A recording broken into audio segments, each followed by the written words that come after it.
Hi, and welcome to the Kelly Kitley podcast, America's Social Worker Unfiltered, where every week I have hopeful, honest, and deeply human conversations with changemakers. And today I am so excited to introduce you to my guest, James Longman, who is an award-winning journalist, a foreign correspondent at ABC News, and he is the author of The Inherited Mind, a story of family, hope, and the genetics of mental illness. Thank you so much for being here today. Thank you for having me. I love your smiley face. Well, I've been thrilled to be in contact with you. And, I have your book. I have to tell you, I listened to it in one sitting. And I was just eating up your vulnerability and your honesty and the incredible research that you did around mental health. And I guess my biggest question is, why now? What made you decide to share your story with the world? Well, I've been thinking about this for a very long time. My father ended his life when I was 9 years old. And the history of mental illness in my family wasn't revealed to me immediately. You can understand why when you're nine, your parent, your mom, my mom wanted to protect me from the truth of what had happened. And I'm 39 now, so this is 30 years ago. And over the last 30 years, basically, it's been a process of discovery, unpicking what had happened in my family. And anybody listening to this will know that in families, we tell stories, right? People have stories that they pass down through the generations, and often the stories become more powerful than maybe the objective truth. You start to just believe the law, LORE, the law of your family history, rather than the reality of what might have actually taken place.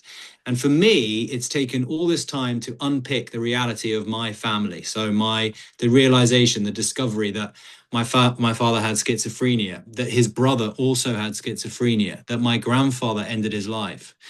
And I've had sort of two serious and three sort of bouts of depression in my life. And the most recent one in my mid 30s, I really did start to ask myself, is this an inevitable pattern that I'm never going to be able to escape? Anybody who's listening to this who has dealt with depression knows that feeling of inevitability, that it's very difficult to shake this doom that you are destined to live a certain way. And if you have a family history like mine, that's kind of reinforced. But actually, what's really empowering now is that there's so much science to explain that these do not have to be inevitable doom loops, that you have agency in your life, that we are not dominated by what goes on in our minds because we have so much control over our bodies. And the relationship between the mind and the body is only now really being understood.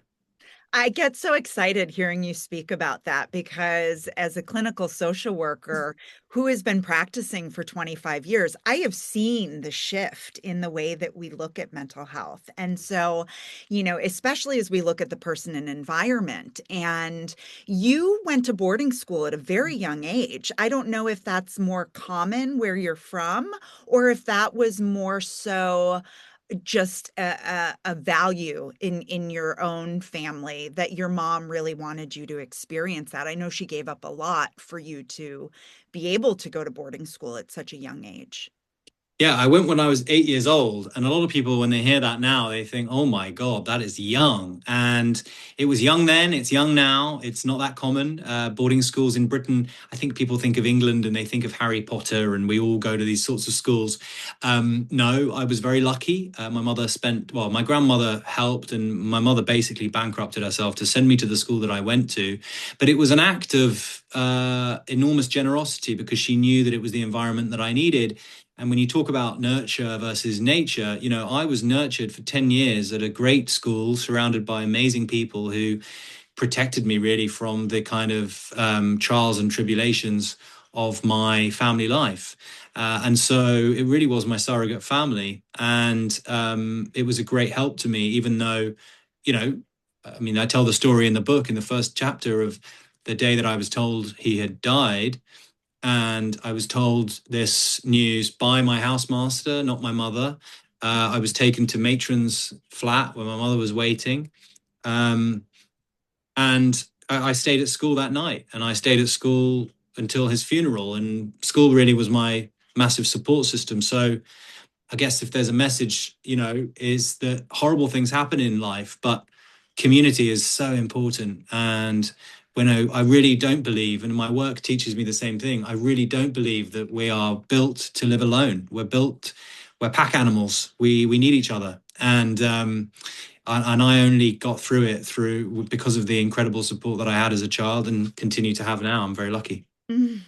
Well, and since we're on the topic of your mother, I know that, she projected some of her own fears onto you about, potentially being just like your father or your grandfather or your uncle. It was this Longman curse, I think, is what you refer to it in the book. And you talk about how your relationship with her has changed, and you've really practiced really clear boundaries with her. And I guess today, as a man and having some distance from that, what was it like for you to hear that messaging growing up? And did her projection create fear in you of, oh my gosh, I'm destined for this? Oh, definitely. I mean, if your mum, and as an only child of a single mother whose father's ended their life, tells you that, there is a Longman curse and that if you don't do what you're told, and if you don't, essentially, if I'm not more like her, I will be like him, and that I'm in danger of inheriting this. Absolutely. I mean, you are a product of your environment. Look, relationships with family is so complex. And in a funny way, the book is, yes, it's about mental illness and suicide, but it's also more broadly about issues we all face, which are family dynamics. They're so complicated. And Mhm. to understand what boundaries are and how hierarchies should or shouldn't work inside a family, all these things and the pressures of being a parent. I mean, I'm not a parent. And maybe one day when I have a kid, I'll understand better what it was like for my mum. But what I try to do in the book is give multiple perspectives, because there's truth, and then there's what everyone remembers, and what everyone remembers sometimes kind of trumps the truth. So what the book does is it tells my perspective. It tells the perspective of my father, because I got 120 pages of his medical records. I found the therapists who worked with him, his carers, the lists of medication he was on. I then tracked down people who knew him before even he had me. He was friends at art school. He was a kind of bohemian kind of artist, and kind of building him up as a person, not just a sick person. And then my mum, and she writes a chapter in the book of her perspective, because having this kind of 4D understanding of a human being in their life was really important to me. And yeah, look, I really was worried. I tell you what, I was really worried about with this book, that people would come away thinking this guy's just thrown his mum under a bus to write a Mm. book. And I didn't, and I was nervous for my own sake, but I was also nervous for my mother's sake. I didn't want that to for people to have that sense. I didn't want her to feel that way. She read the book before I published it. But you know families are very complicated, and I still, she's still in my life now, but it's still a complicated relationship. So I think it's one of the last big taboos. I think mental illness is a massive taboo still, serious and enduring mental illness. Mental health people talk about a lot, but there's a difference between mental health and mental illness. Yeah. People who deal with serious psychotic illness, we don't talk about enough. And I think also breakdowns with parents, family relationships. People are ashamed of these Mm. things because we're surrounded by ideals, right? I Right. talk about it in the book as being like the Home Alone family. I really wanted the Home Alone family. I wanted the wreath on the door and the crazy cousins and the kind of antics of life. And what I found actually writing the book and exploring this a little bit was that my mother wanted exactly the same thing. Mm. We're much more similar than I think I realized. Oh my gosh. Well, you definitely create such an interesting perspective by allowing her to share her perspective because, I tell even families with siblings, you ask the siblings what their relationship was like with different parents or siblings. Everybody has a different perspective. So it is from a different lens. And so I think something that's so important that you encourage your readers to do is to own your story and to not have shame in that. And there are family secrets and, to really it was so invaluable that you were able to get all of those notes and speak to your father's therapist. And I was estranged from my own father, who had died in December, and one of his cousins reached out to me after his death, who I had never met, and gave me all of this information about who he was when he was younger. And for me to hear that was so healing. So I can Mm. only imagine what it was like for you to sit with those documents and to have somebody tell you a story about who your father was, from a clinical lens, too. Yeah, I mean, look, my impression of my dad was that he was a very sick man who couldn't deal with fatherhood, and maybe my one fear was that fatherhood is what killed him. That the pressure of feeling like he had to conform and be part of this life that my mother was so desperate for him to be kind of part of and to build and be this kind of nuclear family, this home alone family. He found that so difficult that for him, death was better. And I was worried that that's what I would find. And instead, what I found was his carer at the time that he died said to me, I never knew this at the time, but she would take my father and sit outside my school when I was a young boy. And my dad would sit in the passenger seat of her car and look through the school gates and watch me on my breaks with my friends, just so he could be near me. He wasn't allowed necessarily to come on his own to pick me up, though he Yeah. didn't have custody of me. But for him to be close to me was what he wanted. And for me to hear that, of all the hours of research and the books on Freud I read and the various different interviews I did, that one piece of information that my dad wanted to be close to me was massively healing. Oh, I mean, tearful, like he loved you so much, and just to be able to observe you in your environment is, Mhm. pulls on the heartstrings. And Yeah. you talk about, I mean, you have a whole chapter dedicated called Guardian Angels. And I wonder if you can share a little bit about that, of what that means to you and who your guardian angels are today, outside of your husband. We can get to that shortly. But Yeah.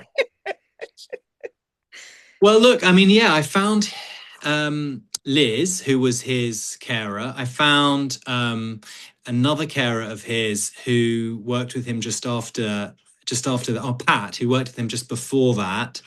And it really made me understand how extraordinary uh, health workers are, people who do a lot of these hard graft jobs. Pat was a woman who, before she met my father, she was working in an HIV mental health ward during the 80s in London. And if anybody knows anything about the history of HIV, you'll know that that was the most devastating time to be working in healthcare provision. And she would sit by the bedside of these young men, most of the men who were dying of HIV and AIDS, and hold their hands.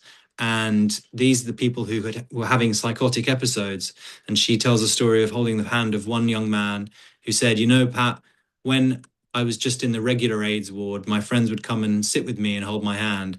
But now I'm in this psychotic uh, ward, this ward for those with psychosis. No one comes to see me. And the Mm, fact that Pat was lived through this time and gave so much love and care and compassion to these men, and then after that went to work with my dad, just made me feel I just feel so much gratitude, because my sense of my dad was for years that he was alone in this. And actually what I found out was that he was surrounded by a lot of amazing people. And just because someone's life ends tragically as his did, it doesn't mean that his life was tragic. He had a really meaningful and in many ways very beautiful life with some people who really cared for him. mm. And so I was just I found a lot of peace in that, because when someone dies by suicide, that's in many ways it's the only thing anybody ever remembers. You're And right. I was able to give his life a lot more meaning.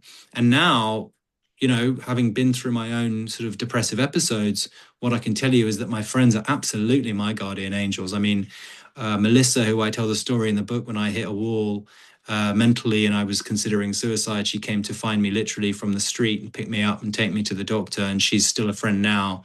We've known each other 25 years. I Mhm. mean, it's I think the theme of the book again and again is that community is so important, and yeah, we're not meant to do this alone.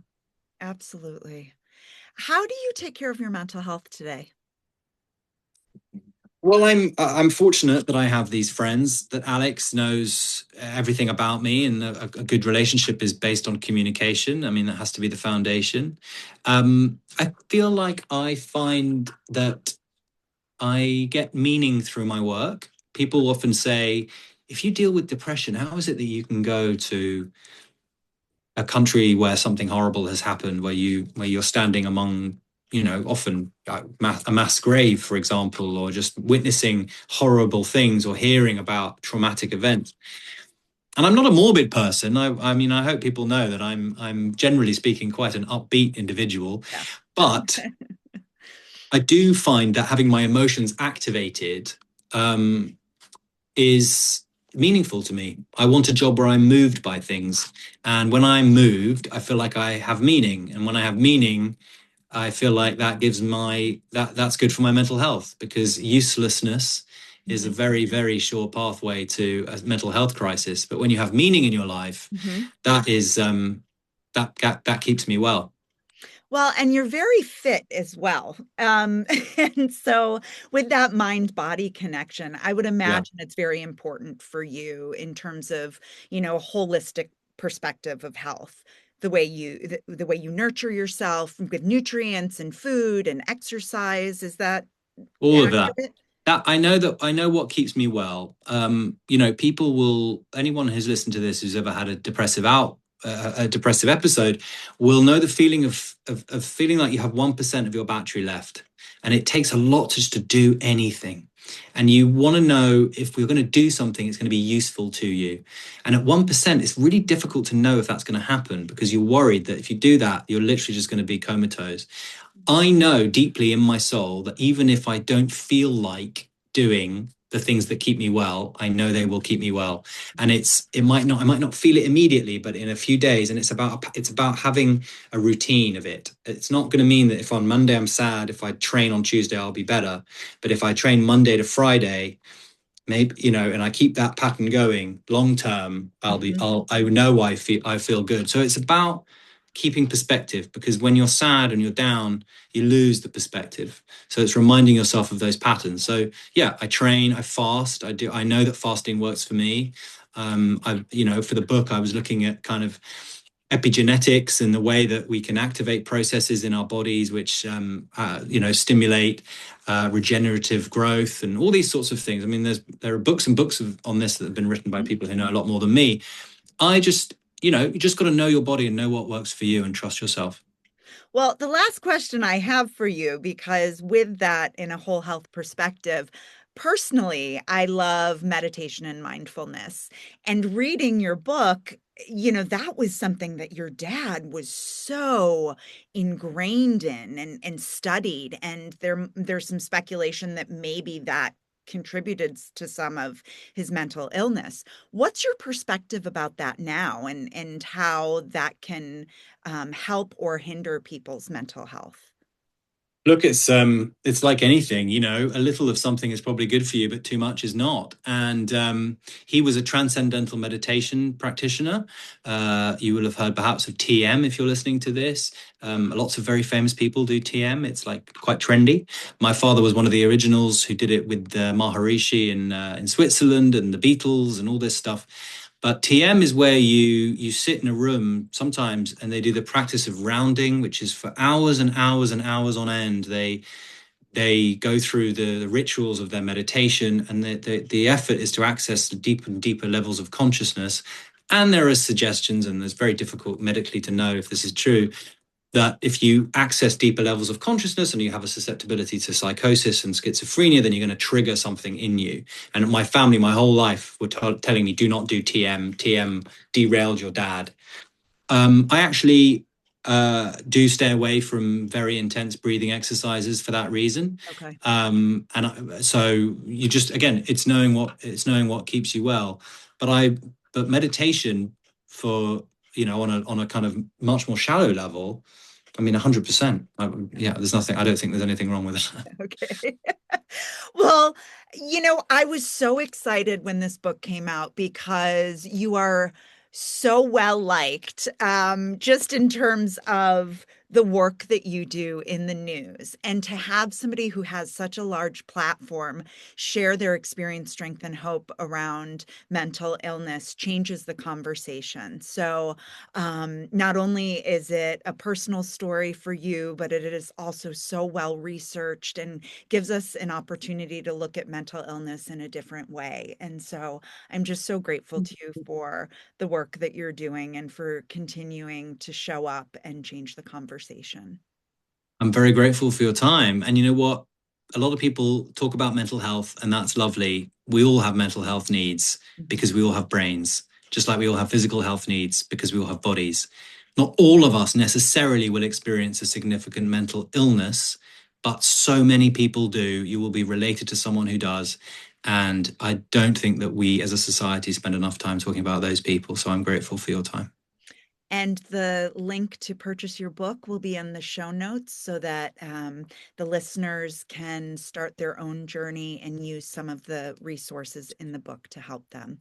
For And sure. thank you so much to everybody who's listening. Just a friendly reminder to be the change you wish to see in the world, whether that starts within your family, your community, or the world. Thank you so much for listening.